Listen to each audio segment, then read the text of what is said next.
Mesdames et messieurs, bienvenue et merci de choisir la télévision Isanganiro pour vous informer. Voici les grands titres de cette édition. Le mois de février sera un mois témoin pour que les hôtels puissent percevoir les frais de logement en devises en vue de faciliter la disponibilité de la monnaie étrangère au Burundi. C'est l'annonce faite par Audace Niyonzima, ministre des Finances, que vous allez suivre dans ce journal. Et certains Burundais disent éprouver des difficultés pendant le voyage dans le pays de la République unie de la Tanzanie, alors que ce pays fait partie de la même communauté que le Burundi, la communauté de l'Afrique de l'Est. Et le ministre Ezekiel Nibigira conseille à cette population de se munir toujours plutôt des documents de voyage requis. Voilà pour l'essentiel de ce journal. Tout de suite, les détails.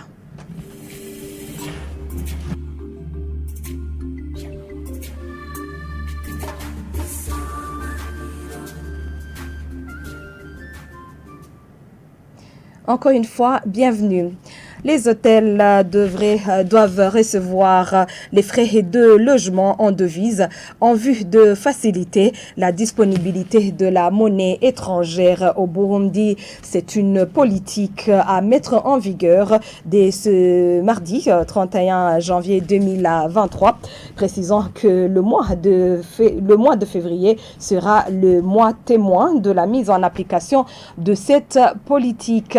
Lors d'une réunion avec les responsables des hôtels et les lieux touristiques ce mardi, Audace Niyonzima, ministre des Finances, explique que cette politique nationale de tourisme stabilisera le taux de change en mettant les devises dans le circuit bancaire. Et quant aux participants, on demande une note de facilitation entre hôtels et son client. Le reportage est signé Omer Douayo.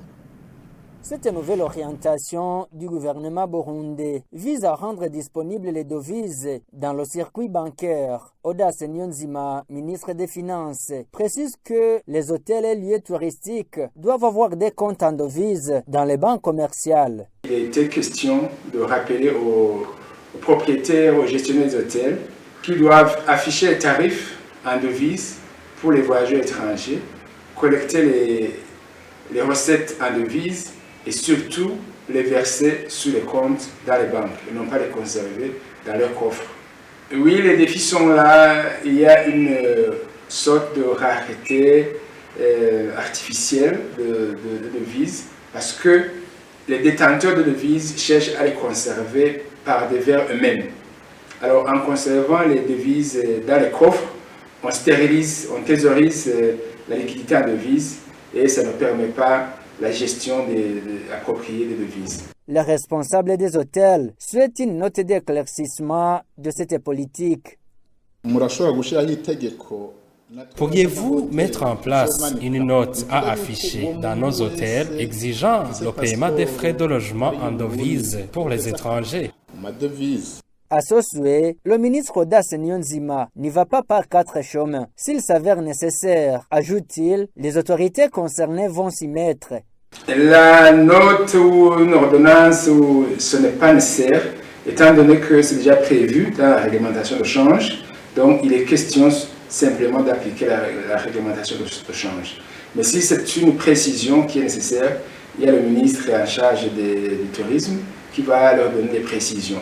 Cette politique concerne uniquement les étrangers qui se logent dans ces hôtels. Le ministre des Finances recommande aux responsables des hôtels et lieux touristiques de mettre en exécution cette orientation depuis ce 31 janvier 2023. Merci Omer Ndouayo pour ce reportage. On continue avec ce journal.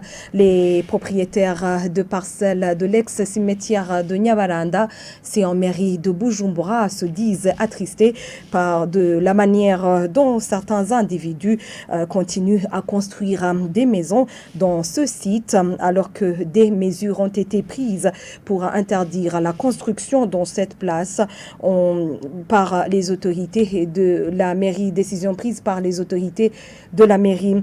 Ils accusent plutôt l'association APPTN d'être le responsable dans l'attribution de ces parcelles. Ils implorent le numéro 1 burundais de trouver une solution à ce problème. Mayonga Jean-Marie nous fait le point.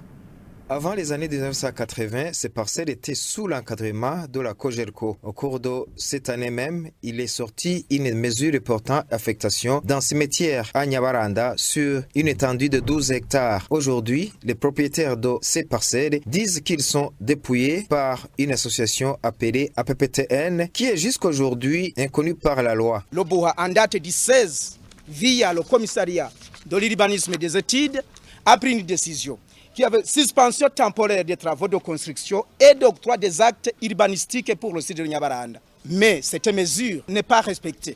Vous avez vu, les gens sont en train de construire. L'administrateur qui a été saisi n'a rien fait. Un groupe de gens, de personnes qui se dit association, se sont appropriés le terrain de Nyabaranda. Ils ont pris l'initiative de viabiliser le terrain de Nyabaranda avec l'aval de l'urbanisme et la société Ecocogem, sans concerter les propriétaires des terrains. Quand nous avons remarqué cela, nous avons soumis les problèmes aux personnes habilitées dans des tribunaux de résidence, dans des parquets, au ministère de la Justice, là où il y a même, nous avons écrit une lettre qui est encore là, et même à la présidence, nous avons écrit, mais ils nous ont demandé d'attendre et que nous aurons la réponse par écrit. Ces habitants demandent un recours au chef de l'État en vue de trouver solution à leurs problèmes. Donc nous demandons, ce que nous demandons, ce n'est pas la première fois. La fois passée, le 14 février de 2021, le maire de la ville était ici à Kanyosha. La même question a été soumise. Et il a pris une décision aussi à la dans ce sens de cette décision du 16, de cette décision actuelle. Mais la décision a été suspendue sans même ça a été en quai de poisson. Nous n'avons pas su qui a suspendu la décision, mais aujourd'hui, nous avons une suspension écrite. Nous demandons alors le respect avec vigueur de cette mesure. D'où nous demandons à son Excellence, le président de la République du Burundi, et si à son Excellence aussi, le Premier ministre, ils ont aidé la population de Rumongue, de Marambia et dans d'autres localités. Aussi de nous aider afin que ces spoliateurs puissent être arrêtés et que la justice soit faite. Nous demandons à son Excellence, le président de la République, qui est le magistrat suprême de la nation. Nous demandons au Premier ministre de nous venir en aide. Nous sommes fatigués. Il y a un groupe, le groupe de ces personnes représenté par Manirakiza Michel, Batazira Muzuka, avec Ndouimana Jean-Marie, Batazira Kano, avec Atungimana Jacques, une maman qui s'appelle Nzita. Ce sont eux qui vendent nos terrains ici dans le site de Nyabaranda. Un terrain de 12 hectares. Ils se sont appropriés ce terrain. Du côté de l'association APPTN, Jean-Marie Vianney Ndouimana explique que cette association est reconnue par la loi. La lettre du 7 octobre 2022 du ministère de l'Intérieur et de la Sécurité publique précise bien que cette association n'est pas reconnue par son ministère. Cela est ainsi dans la réunion du 14 février 2022 organisée par le maire de la ville de Bujumbura à l'intention des habitants de la commune Muha. Il a demandé la suspension de tous travaux de construction dans ce site Nyabaranda. Et en date du 16 janvier 2023, le Boa a adressé une correspondance à l'administrateur de la commune Muha, lui demanda aussi de suspendre temporairement les travaux de construction et l'octroi des actes urbanistiques pour le site Nyabaranda. Toutes ces décisions jusqu'aujourd'hui n'ont pas été mises en application. Les pays membres de la conférence internationale sur les régions des Grands Lacs dont le Burundi fait partie ont besoin des solutions durables globales pour les réfugiés dans cette région. Cela ressort d'un atelier organisé à cet effet où mettre les efforts pour résoudre les problèmes qui hantent ces réfugiés. Et ceci préoccupe les intervenants dans la promotion des solutions durables pour les réfugiés. Le reportage est signé Jean de Dieu Irakodze.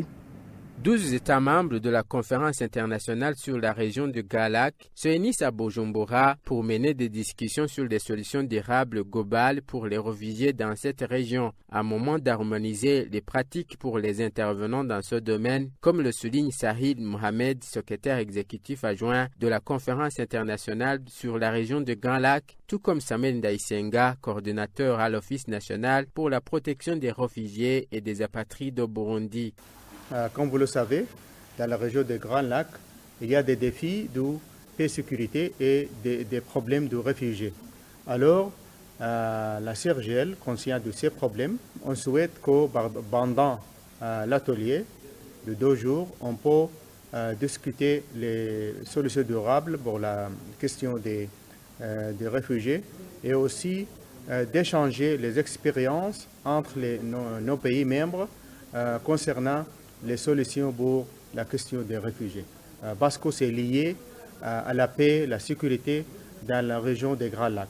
Selon la représentante adjointe du Haut Commissariat pour les réfugiés au Burundi, la CIRGL compte plus de 4,68 millions de réfugiés et les facteurs liés au déplacement forcé deviennent de plus en plus nombreux. Marie-Louise Labré-Bareko propose un nouveau modèle de réponse qui favorise la mobilité et l'accès à l'emploi. Il faudra mieux agir, plus vite et autrement pour relever les défis actuels du déplacement. Sur près de 4,68 millions de réfugiés vivant dans la région des Grands Lacs, présentement, plus de la moitié vivent dans des situations d'asile prolongées dépassant une période de 5 ans et plus. Plus de 20% des réfugiés sont nés en exil. Compte tenu de ces données, il faut un nouveau modèle de réponse aux crises de réfugiés qui favorise la mobilité, l'accès à l'emploi et à l'auto-emploi. La délégation de l'Union européenne au Burundi compte lancer cette année un programme régional visant à trouver des solutions durables pour les réfugiés et les rapatriés burundais dans la région de Galac avec une enveloppe de 40 millions d'euros, a annoncé Antonio Capone, chef de coopération à la délégation de l'Union européenne au Burundi. Et avant de boucler ce journal, vous saurez que certains parmi les Burundais voyageant dans les pays voisins disent éprouver des difficultés de voyager ou d'exercer, surtout en République unie de la Tanzanie. Ceux qui se sont exprimés demandent que ce problème trouve solution, surtout qu'il s'agit d'une même communauté de l'Afrique de l'Est. Lors de sa descente ce lundi à Rumonge, Ezekiel Nibigira, il est ministre burundais ayant les affaires de la communauté est-africaine dans ses attributions. Il conseille les Burundais à se munir toujours à des documents de voyage et des numéros de téléphone des représentants du Burundi en Tanzanie afin d'alerter en cas de besoin. N'est-ce pas, Jean-Pierre Misago?